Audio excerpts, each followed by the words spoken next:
முதலமைச்சர் செல்வி ஜெயலலிதா கல்வி மேம்பாட்டுக்காக செயல்படுத்தி வரும் சிறப்பு திட்டங்களான விலையில்லா பாடப்புத்தகம், நோட்டு புத்தகங்கள், மடிக்கணினி, விலையில்லா மிதிவண்டிகள் உள்ளிட்ட பல்வேறு திட்டங்கள் காரணமாக +2 தேர்வில் ஆதிதிராவிடர் நல பள்ளிகள், அரசு மற்றும் அரசு உதவி பெறும் பள்ளிகளில் பயிலும் மாணவ மாணவியரின் மதிப்பெண்களும் தேர்ச்சி சதவிகிதமும் கணிசமான அளவில் அதிகரித்துள்ளது.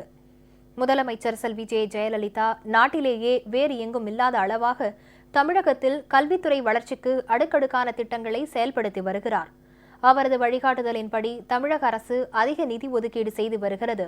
முதலமைச்சர் செல்வி ஜெயலலிதாவின் சிந்தனையில் உதித்த சீரிய திட்டங்களான மாணவ மாணவியருக்கு விலையில்லா பாடப்புத்தகங்கள், நோட்டு புத்தகங்கள், 4 செட் சீருடைகள், புத்தக பைகள், காலணிகள், கணித உபகரண பெட்டி, வரைபட புத்தகங்கள், வண்ண பென்சில்கள், கிரையான் பென்சில்கள், மிதிவண்டி, பேருந்து பயண சலுகை அட்டை, மடிக்கணினி, பள்ளி இடைநிற்றலை தவிர்க்க சிறப்பு ஊக்கத்தொகை உள்ளிட்டவற்றுக்காக தமிழக அரசு பல ஆயிரம் கோடி ரூபாய் மதிப்பிலான சலுகைகளை மாணவ மாணவிகளுக்கு வழங்கியுள்ளது.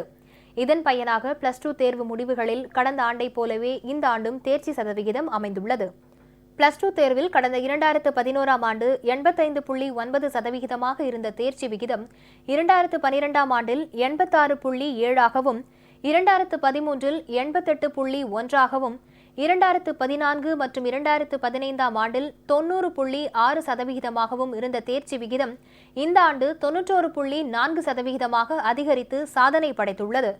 அரசு பள்ளிகளில் பயின்று முதல் 3 இடங்களை பெற்று மாணவிகள் சாதனை படைத்துள்ளனர். காஞ்சிபுரம் ஏகராம்பேட்டை அரசு மகளிர் மேல்நிலைப்பள்ளி மாணவி ஆர். சரண்யா 1179 மதிப்பெண் பெற்று முதலிடம் பெற்றுள்ளார். கோயம்புத்தூர் ஒத்தக்கல் மண்டபம் அரசு மேல்நிலைப்பள்ளி மாணவி கே. சிவசத்யா 1178 மதிப்பெண்களுடன் 2ஆம் இடமும், பெரிய காஞ்சிபுரம் அரசு மகளிர் மேல்நிலைப்பள்ளி மாணவி எஸ். அனு 1177 மதிப்பெண்களுடன் 3ஆம் இடமும் பெற்றுள்ளனர்.